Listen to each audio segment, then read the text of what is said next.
감사하신 주님, 이 밤에도 말씀을 통하여서 우리 인생의 진정 소성하게 하여 주시옵소서. 예수 그리스도 이름으로 기도합니다. 아멘. 오늘 밤에 주시는 말씀을 찾아서 우리 교독으로 봉독하겠습니다. 마태복음 6장 25절로 34절의 말씀입니다. 마태복음 6장 25절부터 마지막 34절의 말씀을 우리가 교독으로 봉독하겠습니다. 제가 먼저 마태복음 6장 25절을 읽겠습니다. 그러므로 내가 너희에게 이르노니 목숨을 위하여 무엇을 먹을까, 무엇을 마실까, 몸을 위하여 무엇을 입을까 염려하지 말라. 목숨이 음식보다 중하지 아니하며 몸이 의복보다 중하지 아니하냐.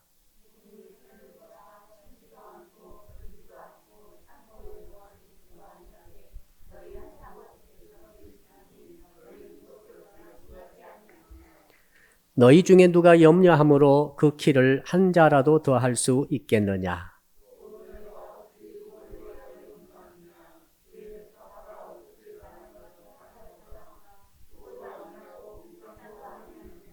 그러나 내가 너희에게 말하노니 솔로몬의 모든 영광으로도 입은 것이 이 꽃 하나만 갖지 못하였느니라.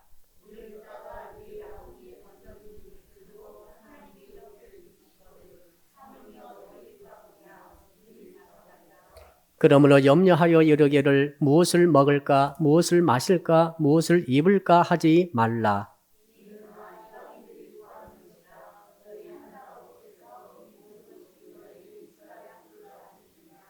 그런즉 너희는 먼저 그의 나라와 그의 의를 구하라. 그리하면 이 모든 것을 너희에게 더하시리라. 내일 일을 위하여 염려하지 말라. 내일 일은 내일이 염려할 것이요 한날의 괴로움은 그날로 족하니라. 아멘.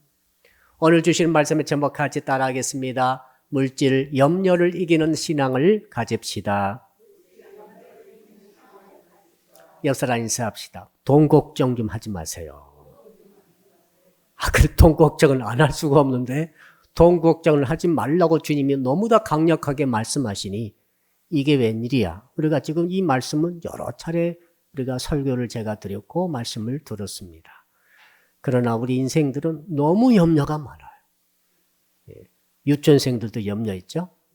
어떤 염려가 제일 많아요? 유치원생들이? 집사님? 그래요? 예. 아무튼 화장실 가는 것도 염려하고 유치원 가는 것도 염려할 것 같아요. 10대들은 진로 걱정이 많답니다. 어떻게 살까? 어디로 갈까? 어떤 것을 전공할까? 막 이런 걱정이 있다고 그래요. 20대들은 이제 직장 취업 걱정이 굉장히 심하죠. 그렇죠. 지금 취업도 너무 힘들지 않습니까?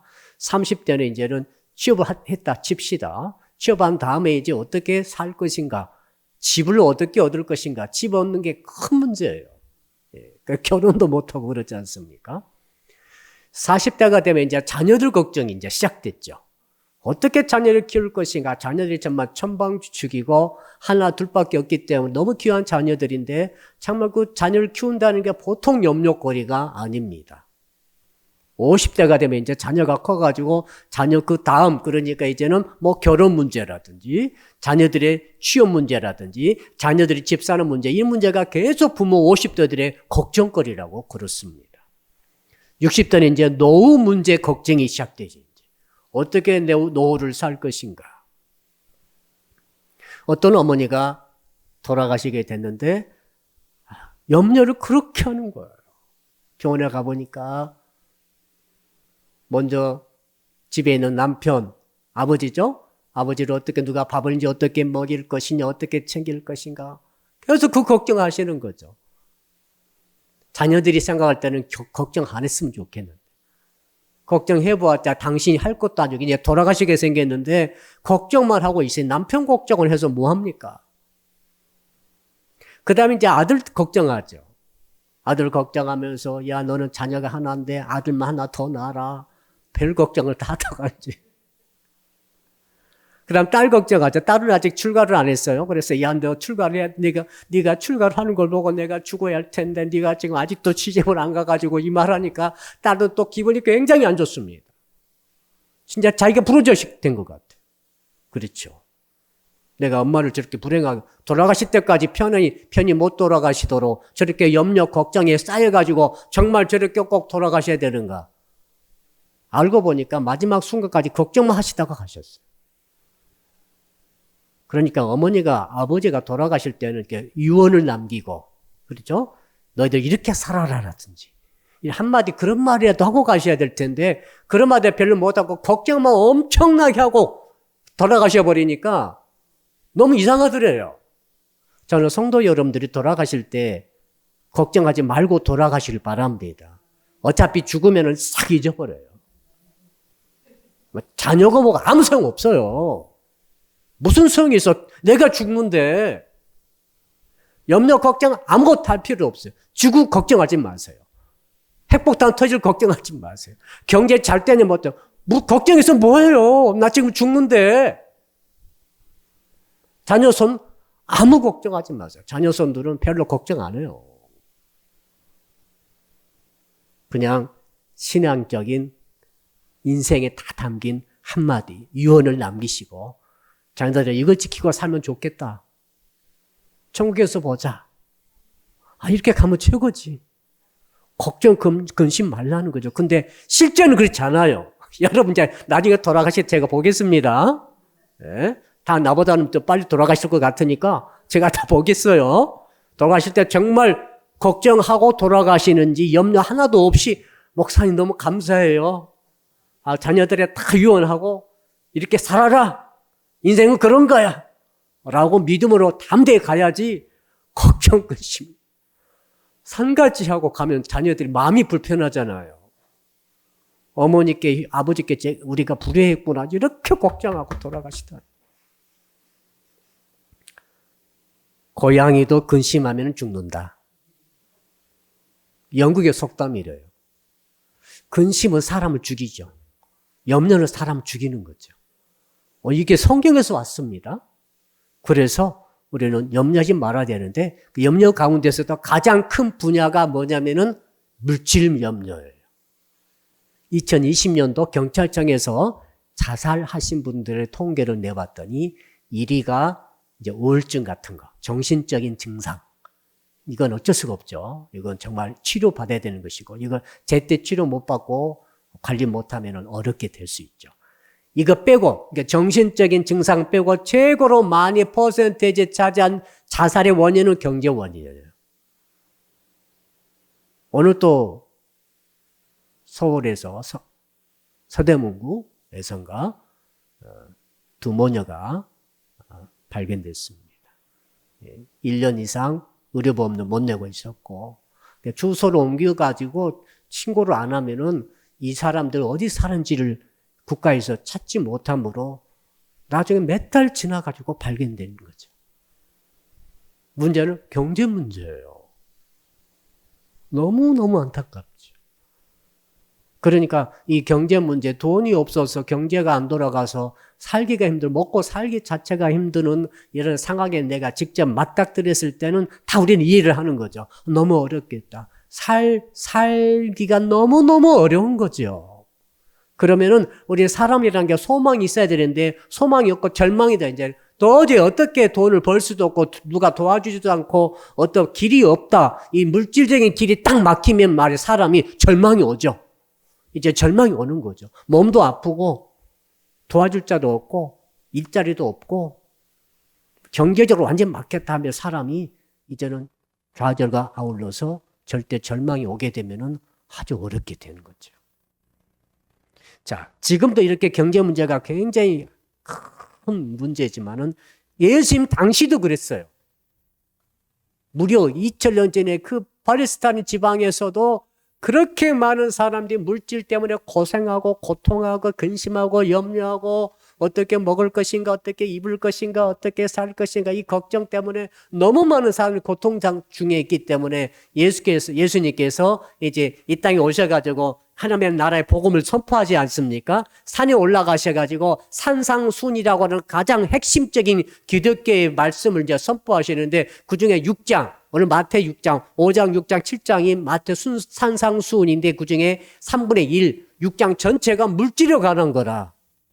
대부분이 한 물질에 관한, 한 80%는 물질에 관한 것을 지금 말씀하고 계시죠. 그것은 그 정도로 그때 당시 사람들도 우리처럼 우리 이상으로 물질 문제, 먹고 사는 문제 때문에 괴로워하고 고통스러워하고 염려하고 있었다 하는 것입니다. 그래서 우리는 염려가 무엇인가 한번 솔루션을 찾아봐야 할 텐데 물질 염려에 대한 우리 주님의 솔루션이 무엇인가 하는 것이죠.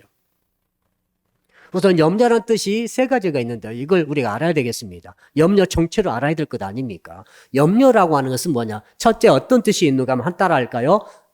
갈라낸다는 뜻이 있습니다. 한 개로 나눠버려요. 염려가 들어오면 마음이 나눠져요. 염려가 들어오면 건강이 나눠져요. 쪼개져요.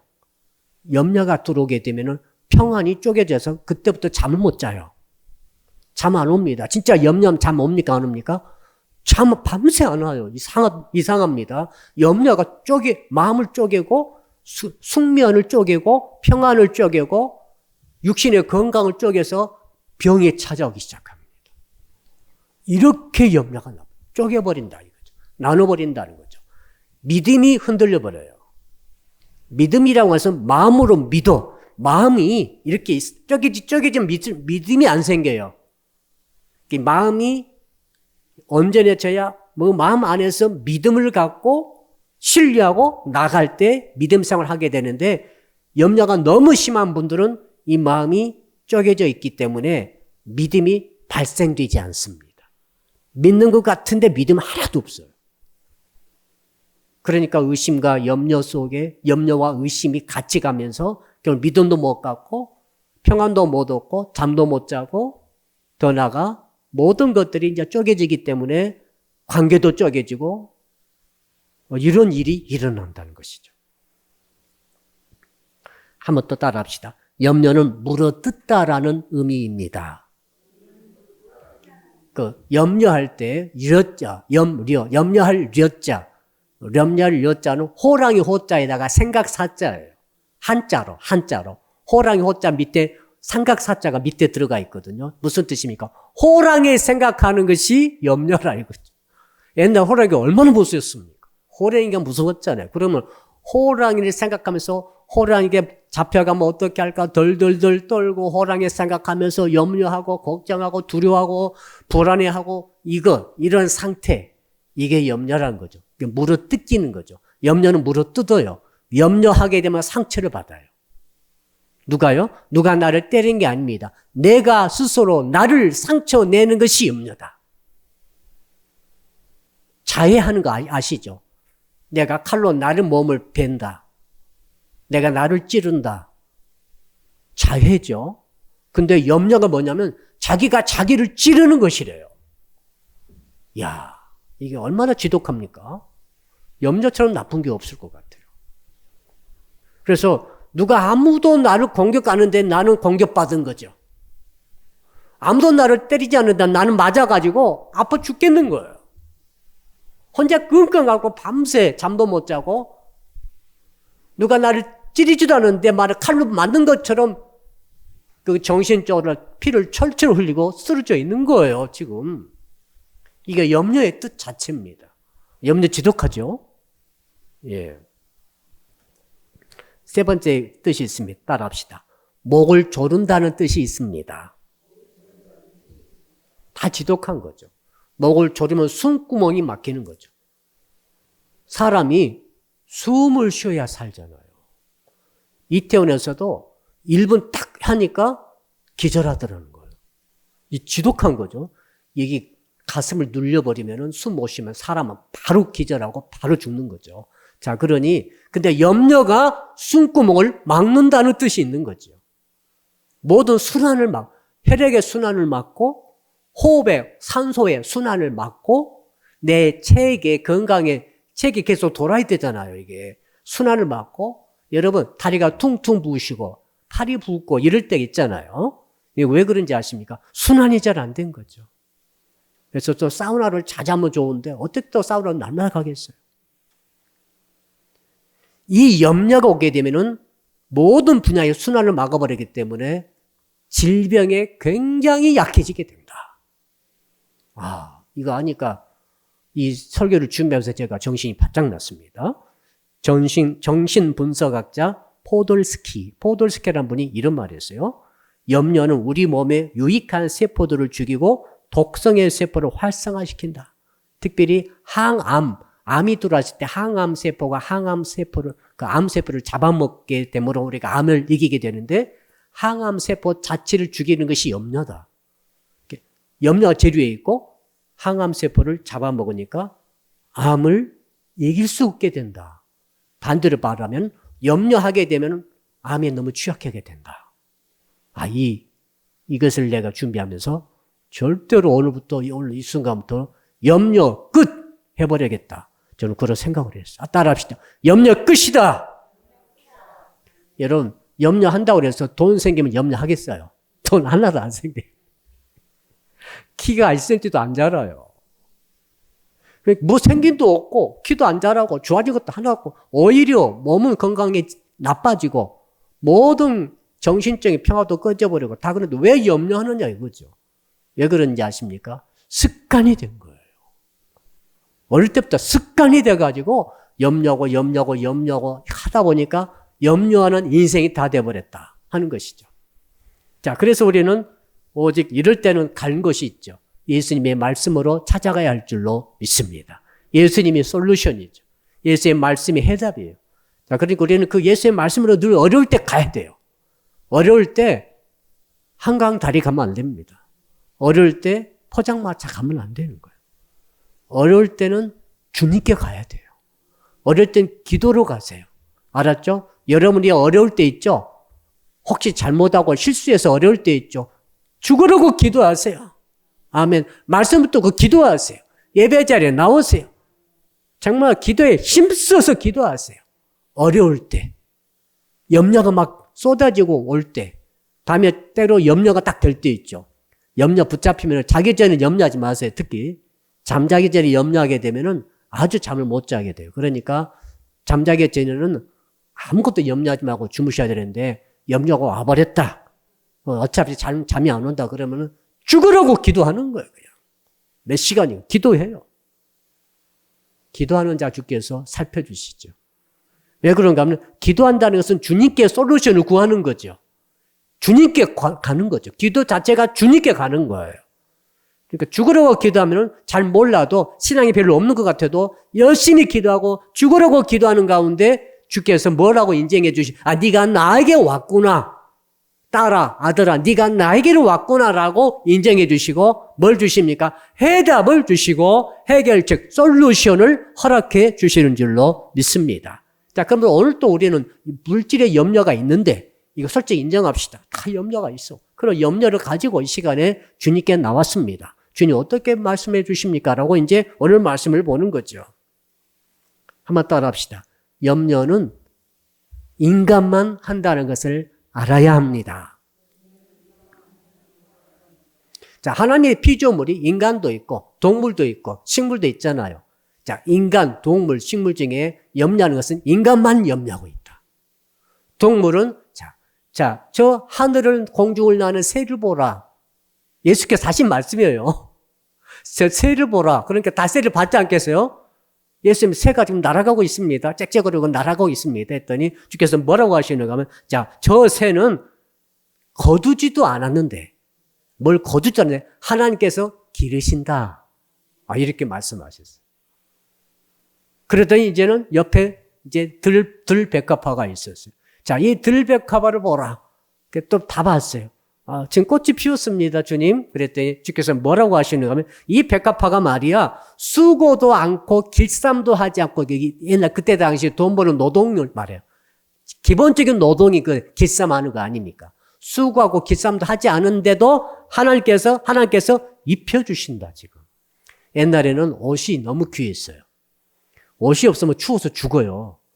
그러니까 가난한 사람들은 옷 한 번 마련하는 것이 일생의 과제가 되다시피 했습니다. 털옷 있잖아요. 좋은 털옷. 이불도 되고 옷도 되고 겉옷도 되고 이런 옷이 너무 비싸기 때문에 늘 옷 걱정을 하는 거죠. 사람들은 옷 걱정을. 우리는 지금 별로 옷 걱정 않잖아요. 근데 우리도 얼마 전에 6.25 때문에 하더라도 옷 없어가지고 얼마나 추웠습니까? 그렇잖아요. 털옷 하나가 없었잖아요. 무명초걸 입고 겨울을 날 때 얼마나 추웠겠어요. 그러니까 예수께서 그때 사람들이 옷 걱정을 너무 많이 하니까 저 백가파를 보라. 옷을 입었자. 지금 옷을 입었는데 하나님께서 이 길쌈도 않고 수고도 않음에도 불구하고 다 입혀주시지 않느냐. 너희들은 하물며 하나님의 아들과 딸이고 하나님께서 최고로 높이 창조하신 인간 아니냐. 그런데 왜 저 새도 염려하지 않고 저 풀도 염려하지 않는데 너희들은 염려하느냐라고 말씀하셨어요. 그러면서 하신 말씀이 염려하지 말라는 거예요. 첫 번째 솔루션은 염려 안 하는 거예요. 이유 없어요. 그렇게 창조됐대요. 예수께서 창조주께서 우리를 창조할 때, 동물을 창조할 때, 식물을 창조할 때, 사람을 창조할 때 어떻게 창조했는가 하면 염려 하나도 하지 않아도 잘 사도록 창조를 하셨다는 거죠. 아멘. 그러므로 우리는 다른 이유 없어요. 아, 상황이 너무 안 좋은데요? 너무 불경기인데요? 아, 지금 내가 지금 코너에 몰렸습니다. 오도 가도 못 하겠는데요? 너무너무 어려워요. 이런저런 수많은 핑계와 변명과 그리고 이유가 있을지라도 첫 번째 주께서 주시는 말씀에 순종하기 바랍니다. 염려를 하지 마세요. 아멘. 따라합시다. 염려 뚝! 이게 주님의 첫 번째 솔루션이에요. 아시죠? 지금부터 염려하지 마세요. 왜 그럼? 원래 그렇게 창조됐다는데요. 할 말이 있어요. 그렇게 해야 염려하지 않아야 잘 살고 행복하고 더 잘 채워지고 그렇게 잘 아주 아름답게 살도록 창조된 것이 동물과 식물과 사람이다. 그러므로 우리는 절대 할 말이 없는 줄로 믿습니다. 두 번째 따라합시다. 염려하는 사고방식을 바꿔야 합니다. 우리가 염려할 때는 환경이 안 좋으니까 염려한다라고 생각하지만 아니에요. 그게 아니라 환경은 똑같아도 어떤 사람은 염려하고 어떤 사람은 염려하지 않아요. 가만히 보세요. 뭐냐면은 자, 어떤 환경에 일이 일어났을 때 그 환경을 받아들인 다음에 그 환경에 대한 내 생각, 사고방식 속에서 어떻게 할 것인가를 결정하거든요. 이걸 염려할 것인가 말 것인가. 아, 이거 염려할 필요 없네. 그거 염려하지 않죠. 근데 어떤 사람은 아, 염려해야 되겠는데 염려하는 거예요. 그런데 너무너무 사람마다 다르다는 것입니다. 어떤 사람은 아주 작은 문제인데 크게 염려해요. 나 그런 사람 보면 무서워 죽겠어요. 어린아이들이 염려하잖아요. 뭘 염려할까? 엄마가 100원짜리 줬는데 100원짜리가 돌돌돌 굴러가지고 저 놈 밑에 들어가 버렸어. 그럼 그 아이는 굉장히 염려하는 거예요. 그것도 500원짜리가 들어갔다는 거예요. 그래서 하루 종일 울고 있는 거예요. 엄마가 와서 보니까. 그럼 어떻게 해요? 아무것도 염려할 거 없는데 혼자 그렇게 하루 종일 불행에 찌들어가지고 그 어린아이가 염려하고 있었다는 거죠. 근데 들어갔을 때 한 초등학교 1학년 되면 염려합니까? 안 합니까? 하나도 염려하지. 벌써 1학년 되면 하나도 염려하지 않아요. 아, 이건 나중에 뭐 꺼내면 되고 엄마가 오면 꺼내주겠지. 그리고 꺼내주지 않더라도 또 엄마가 또 줄 거야. 아무 걱정하지 안 하는 거예요. 똑같은 환경과 똑같은 사건이 벌어졌는데 어떤 사람은 염려하고 어떤 사람은 염려하지 않느냐. 이것이 차이가 너무너무 큰 거죠. 이것을 우리가 오늘 깨달아야 됩니다. 그러니까 똑같이 예수 믿어요. 똑같이 집사님이세요.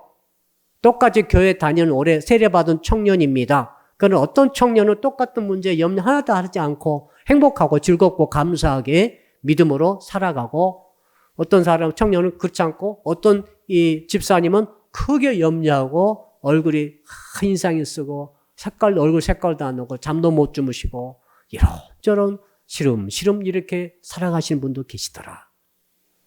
그게 뭐냐? 사고방식의 차이라는 거예요. 그러면 사고방식이 뭘까요? 여러분 구약 성경에 우리 잘 아는 있잖아요. 12명의 정탐꾼. 10명의 정탐꾼과 2명의 정탐꾼 합해서 12명의 정탐꾼이 자 가나안 땅에 들어갔습니다. 똑같은 거인족을 아낙 족속을 똑같이 봤어요. 2m 막 키가 2m 50 이상 거의 3m 되는 족속이 있었어요. 그때 실제 있었어요. 근데 그 사람들과 붙으면 싸우기가 힘들죠. 근데 가서 보니까 진짜 아낙 자손들이 쭉 있는 거죠. 무장하고. 이걸 10명의 정탐꾼도 보고 여호수아와 갈렙도 똑같이 봤는데 나와가지고 보고할 때 완전히 다르게 보고하잖아요. 너무 재밌지 않습니까?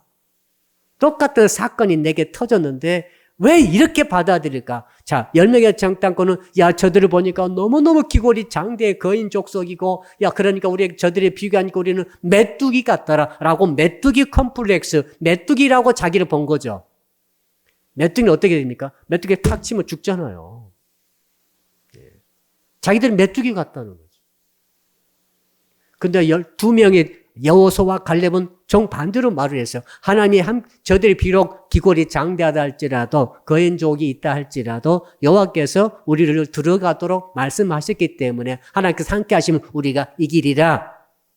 그리고 나서 말하기를 저들은 우리의 밥이라. 이렇게 말했어요. 가서 먹어버리자. 밥이다. 왜 이렇게 다를까요? 정말 큰 차이죠. 그리고 이 차이가 어떻게 만듭니까? 결국 10명은 멸망으로 갔고 결국 40년 후에 38년 후에 다 죽었고 2명만 가나안 땅에 들어갔습니다. 실질적으로 인생이 달라져 버립니다. 인생의 길이 달라져 버립니다. 염려하는 사람과 염려를 이긴 사람은 인생의 진로가 달라져 버린다. 지금 우리가 똑같이 설교 듣고 있지만 올밤에 금요 심야 기도의 설교를 똑같이 듣고 있다고 하지만 이 설교를 어떻게 받아들이고 어떻게 해서 이 설교대로 내 마음의 사고방식 자체를 바꾸는 사람과 바꾸지 않고 계속해서 엔업됐던 방식대로 계속 염려할 사람은 인생이 바뀌지 않을 것입니다. 자기가 메뚜기처럼 생각될 것입니다. 세상이 너무 무서울 것입니다. 세상이 험할 것입니다. 두렵고 불안할 것입니다. 그러니까 결국 자기는 메뚜기라는 거지. 나는 메뚜기야. 메뚜기에 타령하다가 인생 끝날 거예요. 그렇게 살고 싶습니까? 우리는 그렇게 살아서는 안 됩니다. 한 번밖에 없는 고귀한 인생. 주께서 주신 선물로 주신 이 귀한 인생을 어떻게 그렇게 메뚜기처럼 살아서야 되겠습니까? 우리는 어떻게 살아야 됩니까? 저들은 우리의 밥이라고 여기고 우리가 그들을 염려를 떨쳐버리고 주께서 주시는 은혜대로 우리가 충만히 살아야 할 줄로 믿습니다. 그래서 심리학자들이 연구를 해봤대요. 심리학자들이. 인간의 행복이 뭔가, 행복감이 뭔가. 왜 염려하는가 하면 행복 못할까 봐. 돈이 없으면 불행해질까 봐. 돈이 없어서 집을 뺏기면 이제 진짜 거지가 될까 봐. 막 이렇게 염려하는데 가만히 보니까 그 많은 염려거리 중에 40%는 일어나지도 않을 일을 염려하더라. 40%. 그다음 30%는 정말 그것은 일어나더라도 이미 지나가 버린 일이거나 오지 않을 그런 영역에 있는 그런 일이더라. 30%가.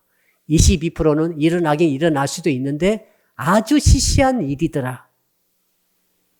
싹합하니까 한 92%가 정말로 절대 일어나지 않을 일. 그 다음 이미 지나가 버린 일. 그 다음에 시시한 일. 이런 것밖에 없더라 하는 거죠. 진짜 염려해야 할 만한 일은 4%밖에 안 되더라 하는 것이죠. 자, 그러니까 이 행복이 뭐냐고 심리학들이 연구해봤더니 옛날 사람들이 행복한 건 뭐냐면은 이건 주관적인 행복이라고 그래요. 한번 따라 합시다. 주관적인 행복이다. 행복의 감정이 불행의 감정보다 훨씬 더 많아지면 많아질수록 더 행복하다. 이렇게 생각했어요. 행복의 감정이 중요하고 행복의 감정이 크고 많을 때 이 불행의 감정을 눌러가지고 점점 행복 감정이 커지면서 극대의 행복을 누리게 된다. 이렇게 생각했어요. 여러분 옛날 사람들은 말이죠. 언제 행복했죠? 쌀독에 쌀이 가득 차 있으면 행복한 거예요. 그런 거 보신 적 있어요? 쌀을 이렇게 쌓아놓고 이야 이제 우리 행복하다. 이제 우리 굶을 일이 없다. 옛날에 굶을 때가 있었잖아요. 그러니까 농사 지어가지고 흉년 안 들고 풍년 들어가지고 쌀을 광에다가 저도 생각나거든요. 이렇게 큰 댁에 가보니까 광에다 쫙 추수해가지고 한 10가마, 20가마 쌓아놓고 와 이제 아무 염려 없다. 그래서 염려를 그때 털어버리더라고요. 근데 흉년 들어가지고 쌀이 2가마밖에 없어. 그럼 우리 겨울에 어떻게 굶어 죽게 생겼다고 그때부터 이제 염려가 막 쏟아지죠, 이제. 그때의 행복감, 그때 행복감은 뭐냐면은, 많이 가지면 가질수록 행복하다. 이거지. 여러분, 이 말이 맞아요, 틀려요? 맞지 않아요, 지금은. 지금 맞지 않아요. 이런, 배가 부르면 부를수록 행복합니까? 배 터져 죽어요. 옛날은 배부르면 행복하다 그랬잖아요. 지금 배부르면 아주 힘들어요. 배부르게 먹지 마세요. 배부를수록 힘들어요, 지금. 살만 찌고, 배불러서 몸만 힘드는 거죠. 그러니까 옛날에는 많이 가져야 행복하고, 돈이 많이 있어야 행복하고, 뭘 많이 소유해야 행복하고, 옷도 한 200벌 있어야 행복하고, 그러니까 어떤 사람 구두도 200컬러 있어야 행복하고. 그러니까 이게 뭐냐면은 소유를 통해서 그 절대 행복을 크게 가지려는 잘못된 행복관이다. 이렇게 봅니다, 지금. 지금은 달라졌어요. 지금 뭐냐면은 지금은 의미가 부여되면은 행복하다. 이렇게 생각해요. 따라합시다. 의미 행복론입니다. 자, 그러니까 현실적으로는 어려워요. 그러나 의미가 있어. 그러면 거기서 사람들이 행복감을 느낀다는 거예요. 굉장히 달라졌어요. 행복이. 그러니까 부자인데 의미가 없어. 그럼 불행한 거예요. 재벌인데 의미가 하나도 없어. 그 자살해 죽고 막 그러잖아요. 의미가 없어. 그래 불행해 그 사람. 근데 가난한데 의미가 있어요. 이렇게 자 남편과 아내와 10명의 자식이 구물구물 모여가지고 너무 가난한데 아주 의미가 있게 살아가고 있으면은 그 의미 부여 때문에 행복할 수 있다는 거예요. 의미가 부여 안 되면 불행해요. 아무리 자가용 비행기 타고 다니도 의미가 하나도 없어. 그 미친 것처럼 살잖아요. 그런 사람 있잖아요. 그것은 불행하다. 그러니까 이 행복감이 얼마나 중요한지 모르겠습니다. 우리는 어떤 사람입니까? 우리는 소유를 통해 행복한 게 아니에요. 위치를 통해 행복한 게 아닙니다. 우리는 뭡니까? 우리는 하나님의 나라를 가졌으므로 행복한 사람이에요. 그리스도가 내 주가 되심으로 행복한 거죠. 우리는 이 땅에 살지만 이미 하나님의 나라를 이미 가졌습니다. 구원을 받았습니다. 영생을 얻었습니다. 천국이 우리 것입니다. 아멘. 여기에서 우리는 거기에 의미를 두는 거죠. 예수 그리스도에게 의미 두고 하나님 나라의 의미 두고 천국의 의미를 두고 나는 구원의 의미를 두고 예수께서 하신 말씀의 의미를 두고 자꾸 의미를 두다 보니까 어떤 일이 일어납니까? 밥을 안 먹어도 행복하다. 혹시 내가 물질적으로 어렵더라도 행복할 수 있다. 옛날에 우리 순교하신 분들은 순교하면서도 기쁨으로 순교할 수 있더라. 실반 집사님 돌에 맞으면서도 얼굴을 어떻게 꼭 환하게 천사처럼 빛이 날까? 마음속에 신령한 기쁨이 있었던 거죠. 그 기쁨이 뭘까? 하나님 나라의 의미가 부여됨으로 행복할 수 있다는 거죠. 자, 그러므로 사랑하는 성도 여러분, 저는 여러분의 사고방식의 변화가 일어나기를 축복합니다. 하나님 나라가 내게 정말 크고 내가 정말 예수님을 사랑하고 내가 정말 교회를 사랑하고 내가 정말 형제를 사랑하고 말씀대로입니다. 그렇다 한다면은 우리는 뭐 큰 것을 가져야 행복합니까? 몇 년 한 100년 먹을 걸 다 싸놔야 행복합니까? 우리 권사님들 노후 준비가 다 되셨나요? 노후 준비가 야, 나 이제 죽을 때까지 걱정 없어. 매월 나는 2천만 원씩 연금이 나와. 아, 이런 분이 계시다 합시다. 그럼 행복할까요? 우리는 우리 행복의 기준은 완전히 달라졌어요. 우리는 하나님 나라의 행복이 있는 거죠. 이 은혜가 있기를 주님으로 축복합니다. 잘 생각해 보세요. 여러분의 사고방식 바뀌어야 돼요. 제가 아무리 설교해도 여러분의 사고방식이 안 바뀌면은 혼자 계속 불행할 거예요. 혼자 계속 염려하고 방바닥에서, 방구석에서 울고 있을지도 몰라요. 그럴 필요 없다는 거예요. 세 번째는 한번 따라합시다. 이제 마지막입니다. 결론입니다. 따라합시다. 믿음으로 사는 것이 염려를 이기는 길입니다. 32절 한번 읽어볼까요? 32절, 6장 32절입니다. 시작. 이는 다 이방인들이 구하는 것이라 너희 하늘 아버지께서 이 모든 것이 너희에게 있어야 할 줄을 아시느니라. 따라합시다. 나에게 있어야 할 것을 아십니다. 하늘 아버지께서. 이걸 믿느냐? 믿기를 축복합니다. 내게 진짜 필요한 거 있으면 주께서 아시고 주신다.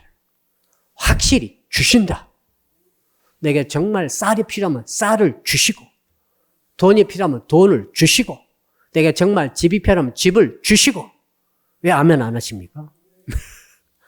꼭 내가 무슨 황금덩어리를 가져야 되고, 무슨 물방울 다이아를 가져야 되고, 꼭 은행에 100억, 200억이 현찰로 있어야 되고, 이거 있어야만이 내가 행복하다.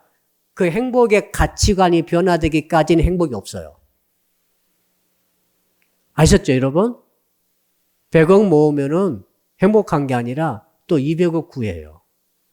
200억 모아지면 또 다른 사람, 더 많은 사람 있잖아요. 더 많은 사람이 얼마나 많습니까? 찾아보면 너무너무 많아요. 항상 나보다 더 많은 사람이 항상 눈에 보여. 그건 불행해지는 거죠. 그런 게 아니에요. 그런 게 아니라 내게 꼭 필요한 거 있으면 모든 것을 주께서 뭐라고 하셨습니까? 아신다고 하셨지 않습니까? 아신다는 것은 무슨 말이죠? 주신다는 거예요. 채워주시는 거예요. 믿으시기를 축복합니다. 방법은 너무너무 다양하죠. 내가 노력해서 돈을 벌어서 그걸 얻을 수도 있지만 누가 줄 수도 있고 내가 벌 수도 있고 또 우연한 기회에 그것이 얻어질 수도 있고 방법은 하나의 방법이니까 너무 다양해요. 어떤 해결적이지 않아. 다 달라요. 어떤 사람 누가 주시기도 하시고 어떤 사람 내가 힘들어서 어려운데 사업해서 얻기도 하고 여러 가지 방법으로 하나님의 방법으로 하나님께서 여러분의 필요를 채우신다는 것을 믿으시기를 축복합니다. 마태 6장 32절 하반절에 주께서 내 필요를 아신다는 이 말씀을 내가 진정으로 믿을 때 우리 염려를 버려야 할 줄로 믿습니다. 100억을 가지려고 하니까 염려가 되는 거지. 나라고 하는 인생에 필요한 것은 따로 있고 그 필요를 주님이 채워주신다는 것을 믿을 때 그리고 염려에서 해방을 받는 거죠. 또 뭘 믿어야 됩니까? 따라합시다. 하나님의 나라와 의를 먼저 구하면 그 외의 것을 다 채워주심을 믿습니다. 야, 이게 우리 정말로 FM 중에 FM입니다. 33절 같이 한번 읽어봅시다. 시작. 그런즉 너희는 먼저 그의 나라와 그의 의를 구하라. 그리하면 그 외에 그 모든 것을 이 모든 것을 너희에게 더하시리라. 이 모든 것을 더하시리라. 그 안에 다 포함돼요. 내 필요가 다 포함된다. 모든 것을 더하시리라.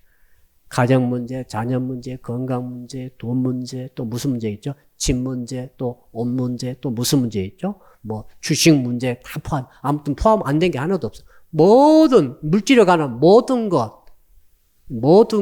더해 주신다. 그러므로 여러분 하나님의 나라를 먼저 구하시기를 축복합니다. 하나님의 뜻을 먼저 구하시기를 축복합니다. 염려가 있으면 기도하잖아요. 잠도 안 오고 미치겠어요. 주님 그러면 주께서 뭐라고 하시오? 야, 너 염려거리로 너 문제를 위해서 그렇게 기도하기보다는 나의 나라, 하나님의 나라와 나의 뜻을 위해서 먼저 기도해 보련 너 먼저 하나님 나라 의를 구해 보면은 내가 너의 그 염려거리를 해결해 주는 것을 네가 경험하지 않겠니? 라고 오늘 33절에 말씀하시는 거죠. 할렐루야.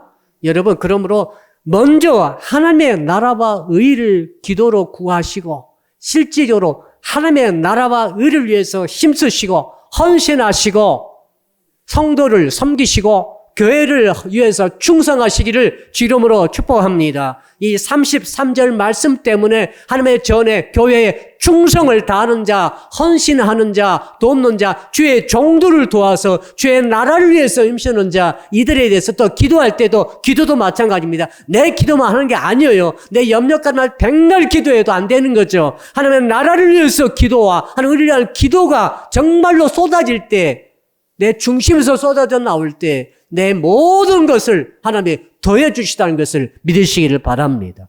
모든 거예요. 다 해당돼요. 해당 안 되는 게 하나도 없어요. 내 인생살이 모든 거. 이런 것까지 세상까지 주께서 하실까? 다 하세요. 아멘. 손자 문제도 다 하시는 거예요. 여러분의 건강 문제 다 하세요. 그 다음에 우리 남편 살아계신 분들, 영감님들 문제 다 하셔요. 아멘. 믿으시기 바랍니다. 또 뭐가 있죠? 인간관계 다 하시오. 주님께서.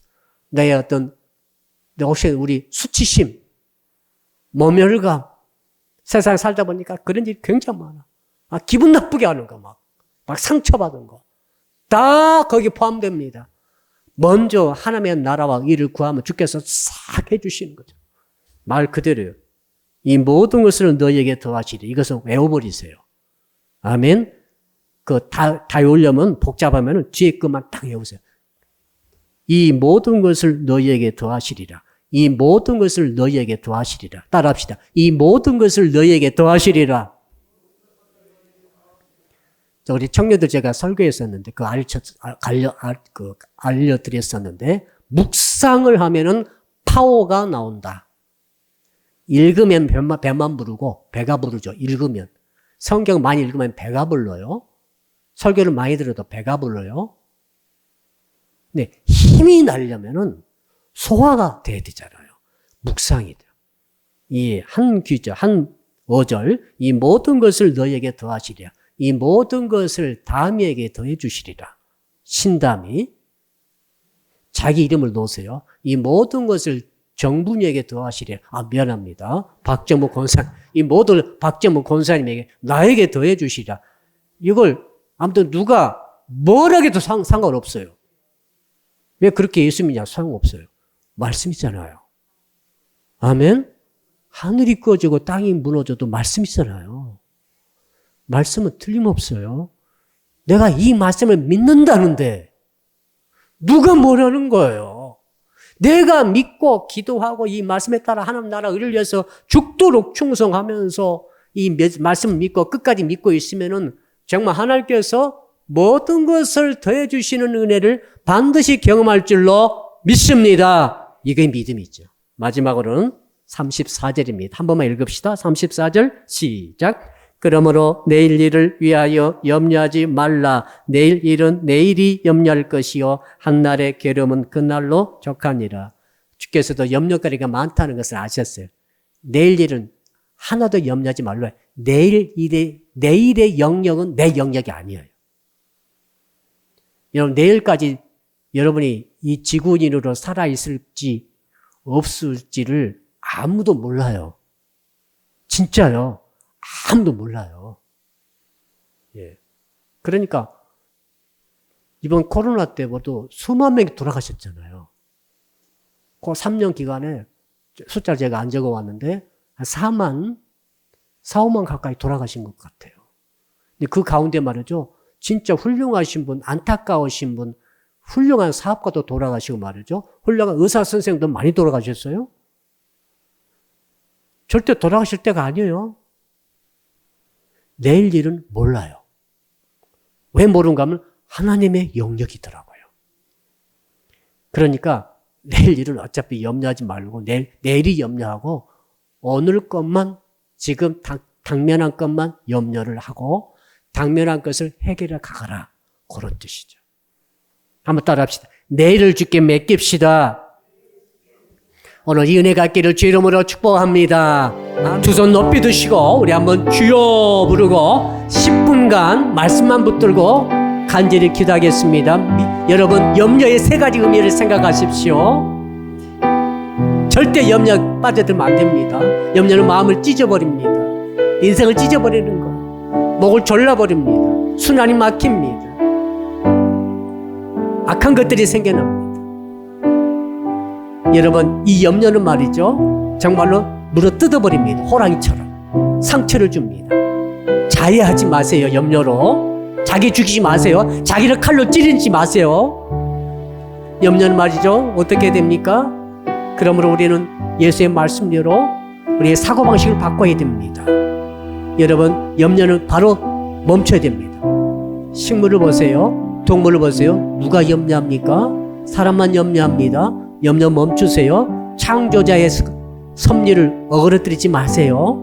염려를 멈추세요. 내 속의 사고방식을 바꾸세요. 바꿔야 됩니다. 안 바꾸면 인생이 안 바뀌니까 바꿔야 됩니다. 사고방식 바꾸세요. 여호사 갈렙자는 바꿔야 됩니다. 메뚜기라고 하지 마세요. 우리 메뚜기 아닙니다. 저도 우리의 밥입니다. 밥이야 밥. 밥인데 왜 자꾸 메뚜기라고 자기를 비하하는 것입니까? 사고방식 바꾸지 않으면 안 됩니다. 바꿔야 됩니다. 그리고 믿으십시오. 주께서는 내 필요를 다 알고 계십니다. 먼저 그의 나라 의를 구하면 그의 모든 것을 우리에게 더해 주신다고 약속해 주셨습니다. 내일 일을 걱정하지 마세요. 내일은 내 영역 아니에요. 내 영역 아니니까 걱정하지 마세요. 하나님께 맡기세요. 주여 부르고 한 10분 기도합니다. 주여. 살아계신 아버지 하나님,